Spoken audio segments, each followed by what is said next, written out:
I don't think I've ever thought I found the one.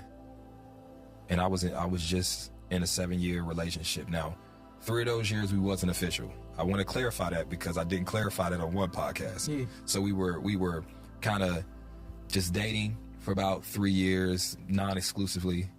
Then for about 4 years we were. Prior to that, I got married when I was 19. So you got married at 19? Married and then separated, divorced by 21. So wait a minute. So you 19 years old. It's a terrible decision. Welcome back to Universal Love. Tonight we're diving into love, timing, and what it really means to be ready. Because the hardest lesson, realizing you were prepared for success, but not for love. Stay with me, and don't forget to like, share, and subscribe. So you talk about love and relationships a lot. Mm-hmm. What experience kind of shapes your thought process from personal experience as it pertains to relationship? Has Ace ever fallen in love? Has Ace been in a serious relationship? Did you think you found the one and then you found out something different? You know what? I'm going to tell you this. I don't think I've ever thought I found the one. And I was just in a 7-year relationship. Now, 3 of those years we wasn't official. I want to clarify that because I didn't clarify that on one podcast. Yeah. So we were kind of just dating for about 3 years, non-exclusively. Then for about 4 years we were. Prior to that, I got married when I was 19. So you got married at 19? Married and then separated, divorced by 21.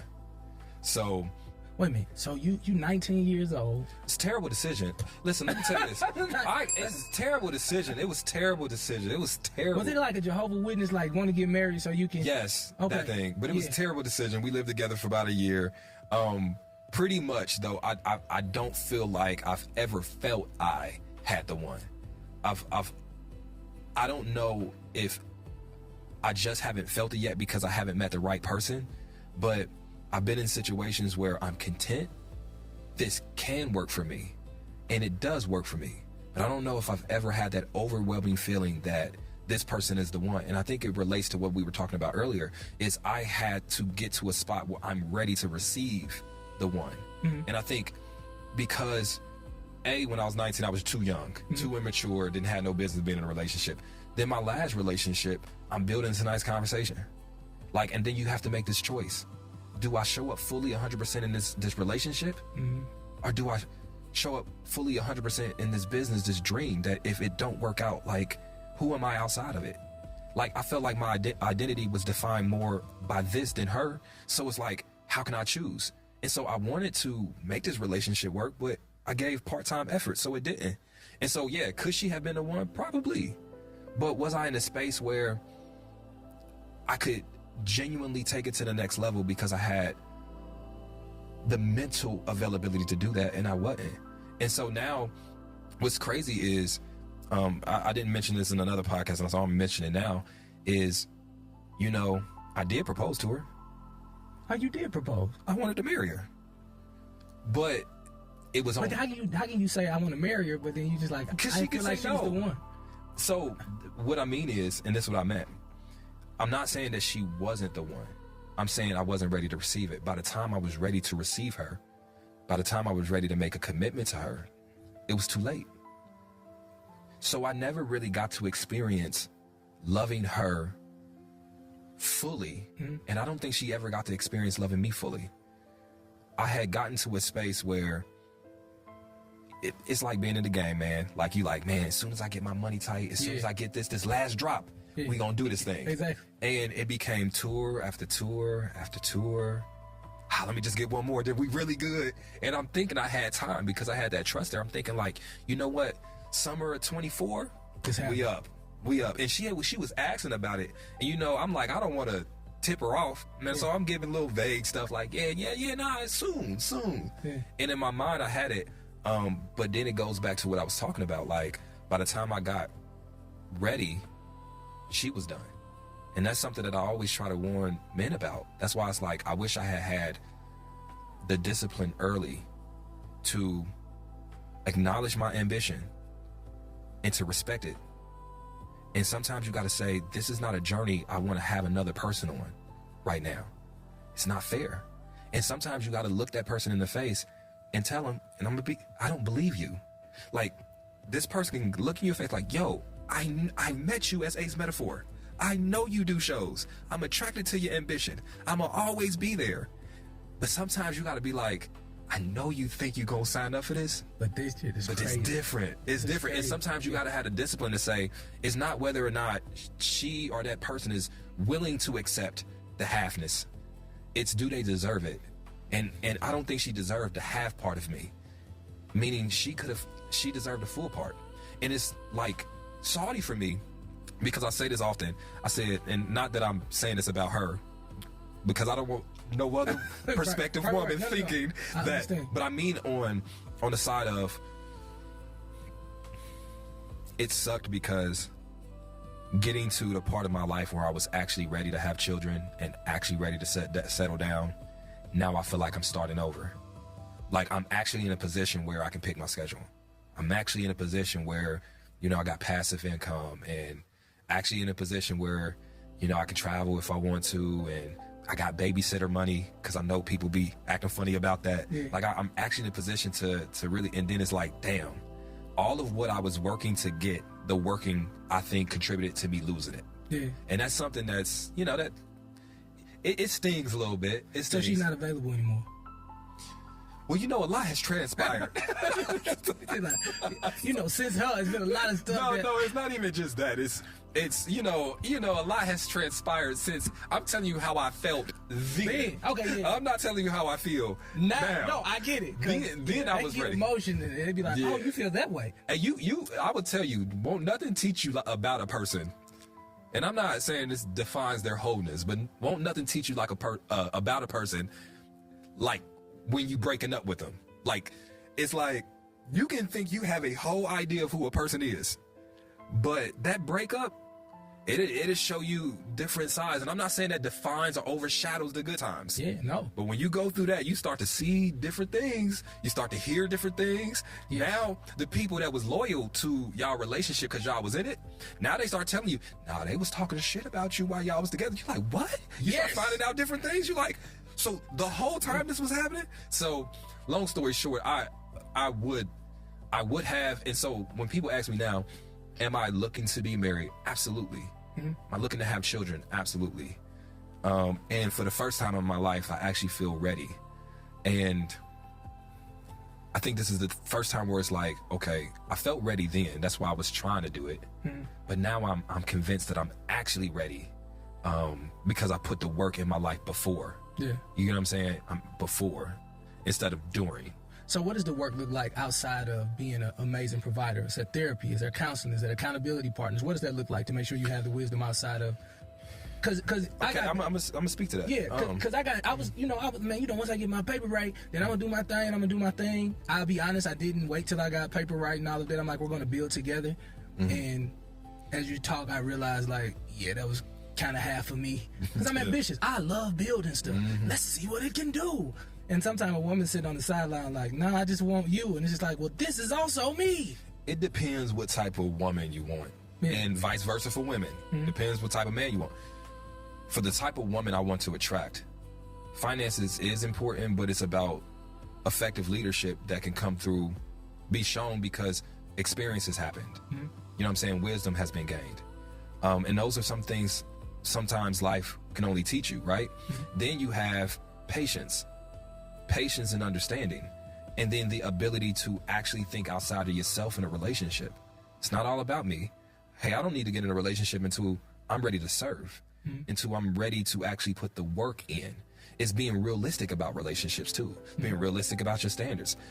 A lot of things that age should bring to people. Come on, emphasize. Should bring to people. Like, let me tell you something, man. 36 years of my life, I am who I am. I'm gonna make some improvements, but I realize that as much as I can think of myself as being a great catch, I have some flaws. I have some things I need to work on, and I understand that she will as well, right? But being an effective leader inside the relationship that I want is us both acknowledging what we have, not punishing each other for it, but understanding, realizing that you're a human, I'm a human. And those are things that I think it's a perspective shift. So when I talk about being ready, it's ready in perspective.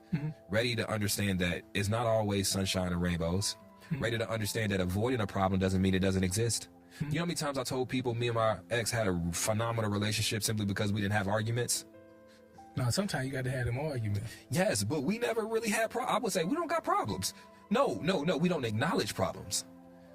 We don't talk about our problems. Right. Swallow our problems. Yeah. And so it just took me having but when I want to go back to that provision part though, because we skip that a lot, right? Because you was about to do it too. He's like, outside of provide, that's important though. Not facts. And I'm gonna say why it's important. Everything that goes into it, the discipline required to get to a level to be an effective provider, the sense of responsibility, the ambition, or the forethought, the planning. Those skills, if successful men and women are able to tap into them, those skill sets, if you apply it in your relationship, will go a long way. The problem is we don't. We like divorce it, right? Like those skills that it took for us to be successful, waking up early, taking notes, making a plan for the day. What if you applied it to your relationship? What if you woke up early so that you can, make coffee for your spouse? What if you wrote in your notes a plan to make her smile today? How can I influence her to smile? What if you went the extra mile to say, you know what? For my task today, I'm gonna make sure I spend 30 minutes of quality time. And you know what? This time I'm gonna put my phone down for 30 minutes and just talk to her. What if the things it took for us to be successful, what if we applied that to our relationships?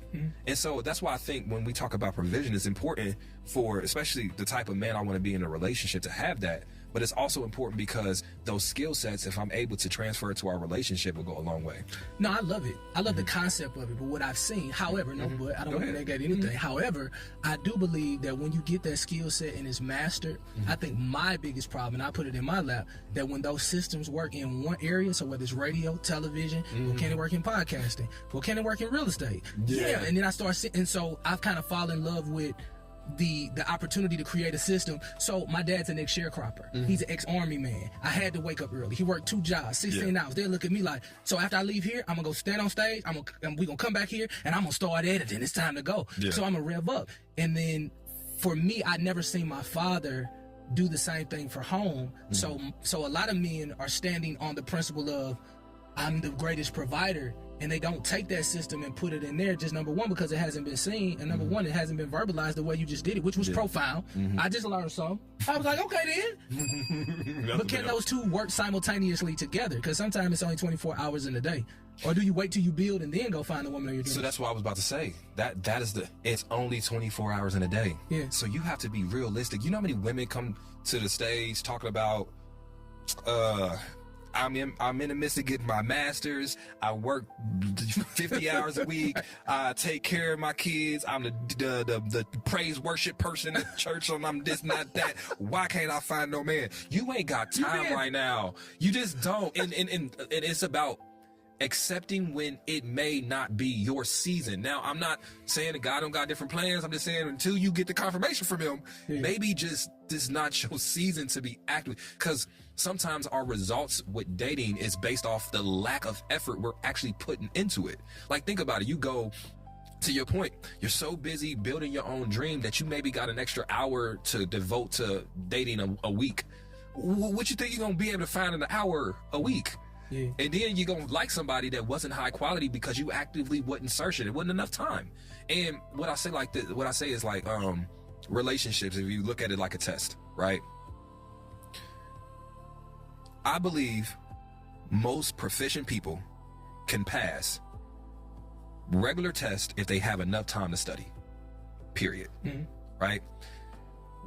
If you look at your relationship like a test, why we're failing is because we're not putting in the time to study for it, to prepare for it.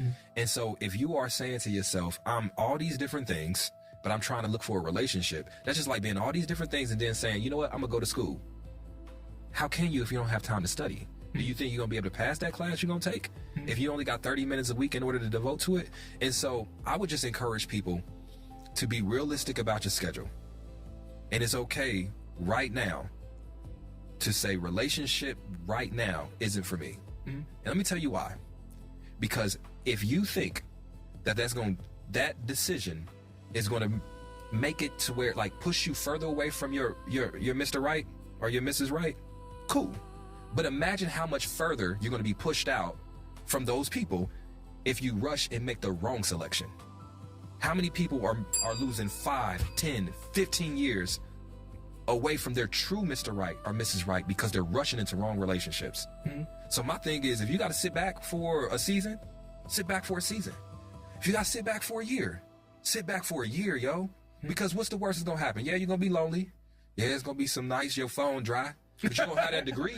Yeah. You're gonna pursue that dream. Yeah. You're going to invest in you. And I say this until I'm blue in the face. Before you invest in somebody else, you got to invest in yourself. Yeah. Before you can love somebody professionally, you got to be able to love yourself.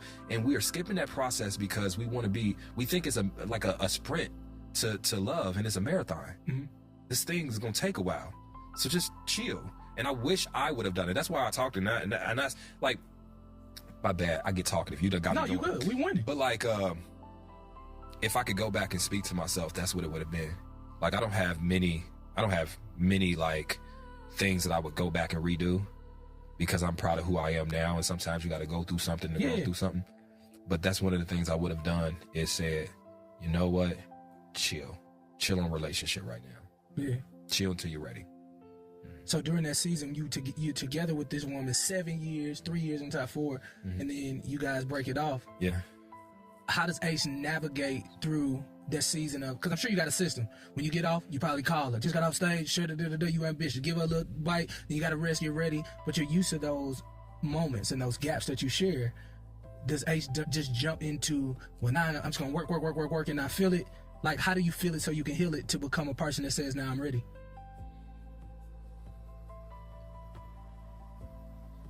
We cheated the system. Like, I didn't clean break, which I should have. So there was still enough interaction to not have that initial miss. And again, if I can go back, I wouldn't have done that. And it's amazing because people always be like, well, you give such great a relationship advice. Well, taking it is harder than you think. Like, golly. It's medicine for me. Golly. Like, I'm human too. People be like, do you practice what you preach? Sometimes, I don't know. Like, I'm human. I make mistakes. Yeah, I mean, I wish I could do. I mean, I know how to teach the book, but like, that's one of the things. I don't know if I can live the whole book. I mean, because it's like, reality is different. Like, there, you know. And so, like, I remember always telling people, like, you know, you broke up for a reason, you blah, blah, blah, blah. But in my heart, like, I'm like, this is just a 2-week thing. And then it's like, I just need to get some space. But no, so we continued to talk for a while. But once it was officially official, I was at peace with it. I didn't have to feel it with anything differently. I was at peace. Like, I had accepted that I did everything that I could do in order to try to reconcile the relationship. There was nothing more I could do. Yeah. And so when there's nothing more you can do, you're at peace with that portion of it. Now, as far as like, what did I do in order to cope with it? By that time, you know, I had learned how to take my, like, I go to the game down the street by myself. I go to concerts by myself. I go to the bar, put on my earphones, watch little YouTube videos by myself. The one thing I've never really had a problem with was being by myself, but I can be honest with you. I'm gonna be honest with you on this couch. Now listen, I know this probably, you know, faith inspired, so I'm not gonna, I'm keep it. You solid, we could. The hardest part has been sometimes the lack of touch. Yeah. Like, it's not that I miss, like, I'm empty from not having people to talk to, because I have people to talk to. It's not that I'm empty for, like, you know, that relationship, intimacy, that's cool. But for me, in the way I receive love, just being touched, holding, being held, the physical nature of it, sometimes that's difficult. There's times, you know, you go weeks and months without feeling like a meaningful touch from the opposite sex. For me, was tough. And then now I'm That's wrong. Thank you for sharing. Huh? Thank you for sharing it. Yeah, it is. That's real. It is, like, and I'm not like a pursuer. Like, I'm not in a space where I'm going out trying to meet girls. And, you know, when dudes call you, like, yeah, we going out, and I'm like, that's ain't nothing exciting about that. And not because I'm not interested in or I'm not ready to be in relationship or pursuit of relationship, but I think I'm in that space where it's like, how do I put this? I want to say this very carefully. I'm in that space where I'm careful about the energy I invite. Yeah. Because I'm going to be honest with you. I really haven't done a really good job of vetting the energy in my life the last few years. And I'm going to be honest with you. There are some very real consequences of not qualifying energy that deserves to be in your life. Yeah. And so without it being a relationship thing, like when I'm about to say this, it's going to seem like it's like I'm not healed from the heartbreak. No, that part at peace with.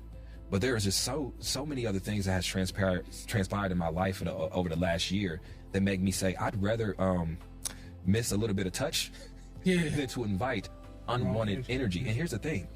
You can think you're sure about somebody's energy. And I always like compare it to, like, you know, the Trojan horse in the Greek story. Yeah. It's like people come into your house, you invite them in. And it's like, it ain't until you invite them in, you think this is a wonderful person, and then this energy just leaks out. And so I think I'm in a space right now where, you know, I'm chilling. Yeah. And there's a, although I want to fill my time coping with frivolous things that men do to fill their time, it's not worth the potential of unwanted energy in my life right now. You know what I mean? That makes sense. I really enjoyed this message from Ace Metaphor. It goes to show how his growth is really standing forward. His intentions was pure in the beginning, and then he realized the thing that he thought would wait for him was no longer available after he achieved his success. I feel like him going through that really made him stronger. And it also prepared him for the season that he's in right now. You know, growth will happen to those who allow it. And his testimony is such a beautiful one. What's your thoughts? Put it in the comments.